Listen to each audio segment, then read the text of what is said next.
Imagine, tu es ivoirien. Imagine encore que tu es perdu au milieu de nulle part. Des personnes te retrouvent et te proposent de dire en 3 secondes d'où tu viens. Tu ne peux que dire 3 mots. On est tous d'accord qu'on va dire Drogba, Mewe et Coupé Décalé.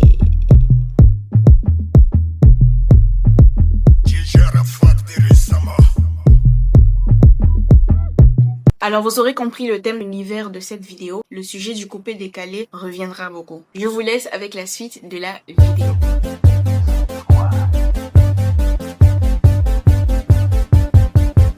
N'hésitez pas à vous abonner, à activer la cloche et à laisser un petit commentaire en fin de vidéo pour me dire ce que vous en aurez pensé. Cette vidéo, en tout cas, j'en suis très fière et je vous fais plein de bisous. On est là aujourd'hui pour parler du passage du coupé décalé au rap ivoire. Pourquoi? Parce que on a connu le coupé décalé en Côte d'Ivoire. Cette façon de chanter et de faire la musique ivoirienne a été au top pendant très longtemps et a laissé sa place à un nouveau genre de musique qu'on appelle le rap ivoire. Il y a des similarités entre ces deux types de musique et ces similarités n'y sont pas pour rien dans le fait que le rap ivoire ait pris la place du coupé décalé. Enfin, selon moi, ça aurait été logique de parler du coupé décalé, de parler du rap ivoire et ensuite de parler de la transition entre le coupé décalé et le rap ivoire. Mais on ne peut pas commencer par le coupé décalé. Pourquoi? Parce que dans rap ivoire, il y a rap. Et le rap a existé en Côte d'Ivoire avant le coupé décalé. Et grâce à qui? Je vous laisse deviner ce monsieur-là. C'est même étonnant qu'il n'ait pas de page Wikipédia en fait, parce que il a un palmarès très long, très intéressant à lui seul. Il s'agit de Yves Zobo Junior. Et pour ceux qui ne le savaient pas, c'est lui qui a fait connaître le rap en Côte d'Ivoire. Certains diraient que c'est lui qui a fait venir le rap en Côte d'Ivoire. On est en 1984. Yves Zobo Junior est alors étudiant en France et il revient en Côte d'Ivoire après ses études avec une passion, celle du rap. Il a un groupe qui s'appelle Abidjan City Breakers.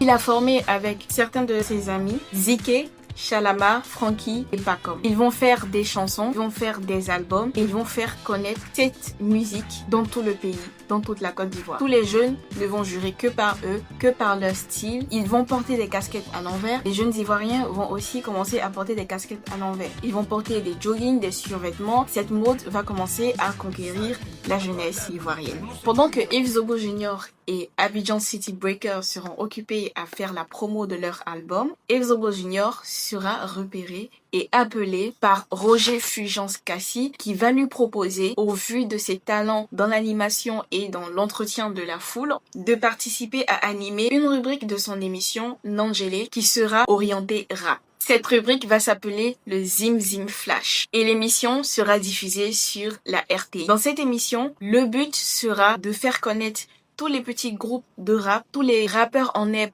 ivoiriens qui ont envie de se faire connaître, qui ont envie de faire connaître le rap à toute la Côte d'Ivoire. Et l'émission va vraiment atteindre son but parce que le rap sera le canal par excellence par lequel les jeunes vont commencer à s'exprimer artistiquement. On est autour de 1986. L'émission est très connue et les fans du groupe Abidjan City Breakers ne se comptent plus. Et toute la jeunesse ivoirienne n'a Dieu que pour Abidjan City Breakers, qui sont considérés comme les branchés du moment. Ils popularisent une danse qui était déjà très connue en France, le breakdance. Le breakdance, c'est mon busy. À tous les coins de rue.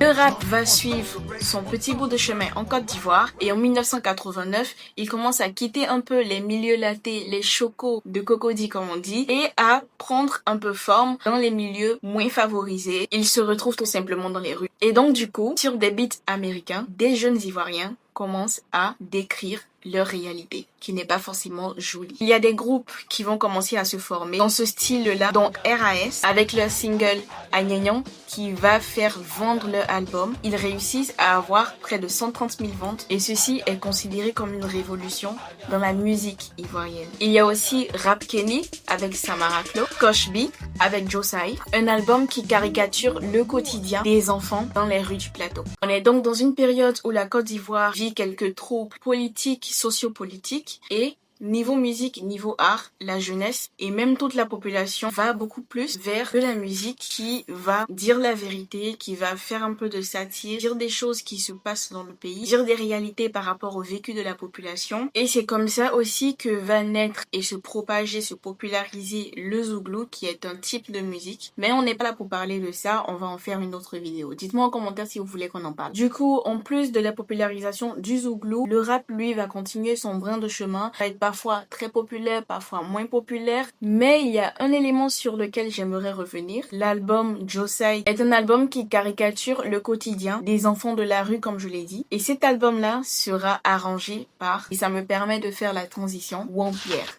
le père de Arafat, connu comme celui qui a fait exploser le coupé-décalé, l'a exporté. C'est quand même ironique de dire exporté, parce que le coupé-décalé, il a été importé en Côte d'Ivoire. C'est vrai qu'il est ivoirien. Il a été créé effectivement par des Ivoiriens, mais pas en Côte d'Ivoire. Pour cela, il faut remonter dans le temps et repartir dans les années 2000, mais en France. J'en ai parlé dans ma vidéo sur le coupé-décalé, sur la naissance et l'évolution du coupé-décalé, avec un son bien merdique, on va pas se mentir. Prenez-moi comme une petite sœur. Là, on est en 2000. Le rap connaît un petit déclin en faveur du zouglou et du coupé-décalé, qui lui naît en France. À un moment où la Côte d'Ivoire, comme je l'ai dit, connaît des troubles socio-politiques, il y a une partie de la population qui se dit, en nous, on n'a pas forcément envie d'être en train de chanter la satire, on a envie d'oublier un moment ce qui se passe de mal au pays et de juste profiter. C'est à peu près ça tout le concept du coupé-décalé. Du coup, pendant que la Côte d'Ivoire traverse l'une des périodes les plus sombres de son histoire, loin de là, à Paris, une autre histoire est en train de se créer et de se faire connaître. Des jeunes Ivoiriens fêtards, amoureux de bonnes vibes, de positivité et d'argent, se retrouvent tous les vendredis soirs et les samedis soirs et peut-être d'autres jours dans la semaine, on sait pas, dans des boîtes de nuit pour festoyer d'une façon assez particulière.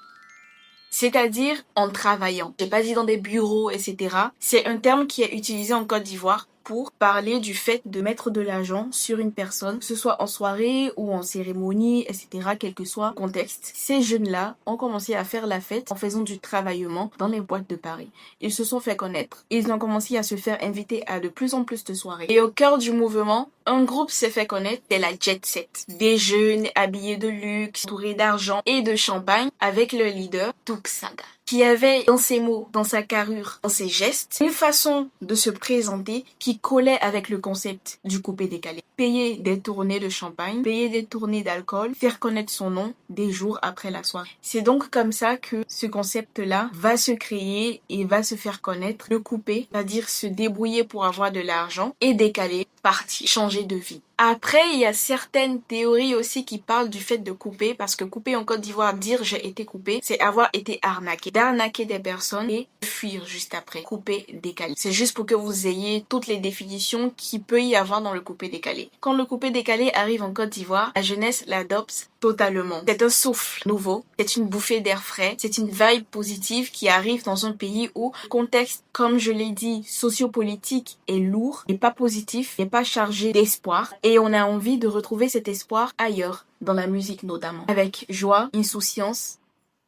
et excès. Et ce qui est drôle avec le coupé décalé, c'est que chaque chanson devient une danse. La Gen Z l'a connue avec Arafat, qui faisait sortir des concepts sur des concepts à chaque fois. Entre 2004 et 2010, le coupé décalé domine tout. La musique ivoirienne, les nuits africaines, les nuits de la diaspora. Et vous vous souvenez de ma transition? Il y a un nom qui va se faire connaître, qui va vraiment multiplier par 1000, selon mes statistiques, l'impact du coupé décalé dans la culture ivoirienne et dans l'exportation de la musique ivoirienne partout dans le monde. C'est le fils de Wampierre, Arafat.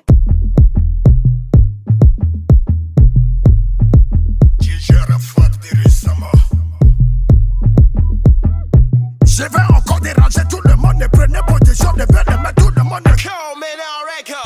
Arafat DJ, s'il vous plaît. J'ai pas envie de dire Arafat simple, c'est Arafat DJ. J'en jure, tu sais pas qui c'est. Si tu sais pas qui c'est, je te conseille d'aller chercher sur Wikipédia, parce que franchement, ma belle. Il aura participé à faire connaître la musique ivoirienne, participé de toutes les façons. Il a changé le rythme à son époque de sortie des chansons, c'est-à-dire qu'il était tellement actif que tous ses concurrents étaient obligés de suivre le rythme. Il y a eu plusieurs concepts, il y a eu plusieurs façons de voir la musique. Je suis contente d'avoir vu cette ère-là, même si j'étais petite. En 2019, malheureusement, le père de façon très tragique d'ailleurs, au point où il y a une rue qui est appelée la rue DJ Arafat, afin d'immortaliser un peu son nom, son histoire. Mais il y a un élément à ne pas oublier. Peu avant sa disparition, le coupé-décalé avait connu une petite baisse dans sa popularité. De façon générale, les ventes avaient commencé à baisser. Il y a eu une période pendant laquelle le rap, lui, pendant les années 1984, était là. Le coupé-décalé n'existait pas. Dans les années 2000, le coupé-décalé a pris la place et le rap, lui,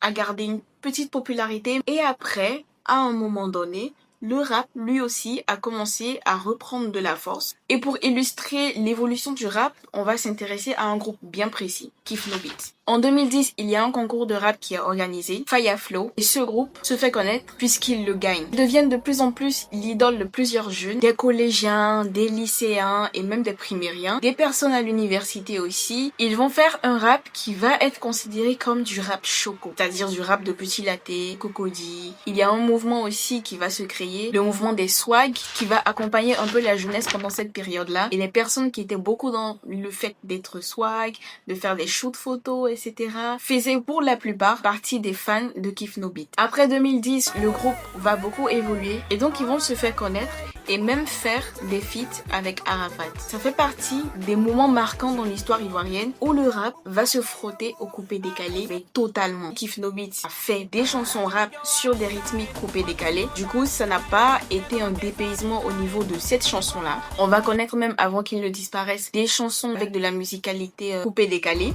mais avec une façon de chanter qui sera plus orientée rap. Et donc du coup, plusieurs chansons dans ce style-là, rap avec du coupé-décalé en rythmique, vont se faire connaître et vont évoluer. Le coupé-décalé va connaître une petite baisse en popularité, mais le rap, lui, va continuer d'évoluer et on va commencer de plus en plus à parler du concept de rap ivoire. Et on va dire rap ivoire, pas seulement pour désigner le rap, mais pour parler d'un certain type de rap avec une musicalité bien à lui.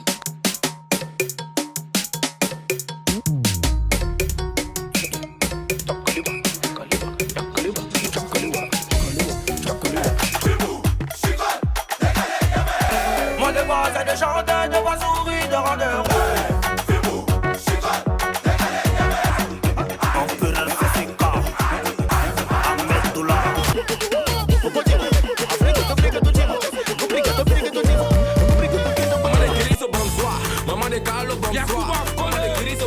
Comme je l'ai dit, ça a commencé avec du rap pur sur de la musicalité coupé-décalé. Ensuite, ça a évolué dans d'autres types même de rap ivoire, dont le Maïmouna et autres. Le mouvement des petits. Aujourd'hui, l'une des figures les plus connues dans le rap ivoire, c'est Didi B, avec des musiques comme... Ce que tu fais, ils vont parler.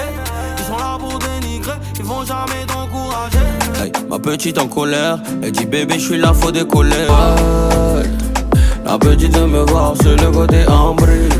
Et je suis contente d'avoir pu analyser cette évolution du rap jusqu'au rap ivoire en passant par le coupé-décalé. Et donc vous comprenez maintenant que le rap ivoire a des influences coupé-décalé, il y a des influences bien sûr du rap pur. Et c'est drôle, on va dire, de voir à quel point tout est lié dans le cheminement et même lié à l'histoire sociopolitique à un moment donné de l'histoire de la Côte d'Ivoire. Je pense que c'est important d'en parler, c'est important de parler de la culture ivoirienne, de la musique ivoirienne, de ce qui caractérise même l'amusement, l'enjaillement, le travaillement en Côte d'Ivoire. C'est très bien, je pense, de faire une vidéo vraiment axée sur le rap ivoire et ce qui se passe en ce moment en Côte d'Ivoire. Dites-moi si vous voulez que je fasse une vidéo sur cela. Dites-moi même s'il y a d'autres idées de vidéos que vous avez dans ce sens là sur d'autres chanteurs. Méoué par exemple, qui est l'un des chanteurs les plus connus de toutes les générations confondues. Le seul chanteur dans ma famille fait danser le père, la mère, les enfants et même les nouveau-nés. Il fait danser tout le monde. Je vous fais plein de bisous. Merci d'avoir regardé cette vidéo jusqu'à la fin. Bye.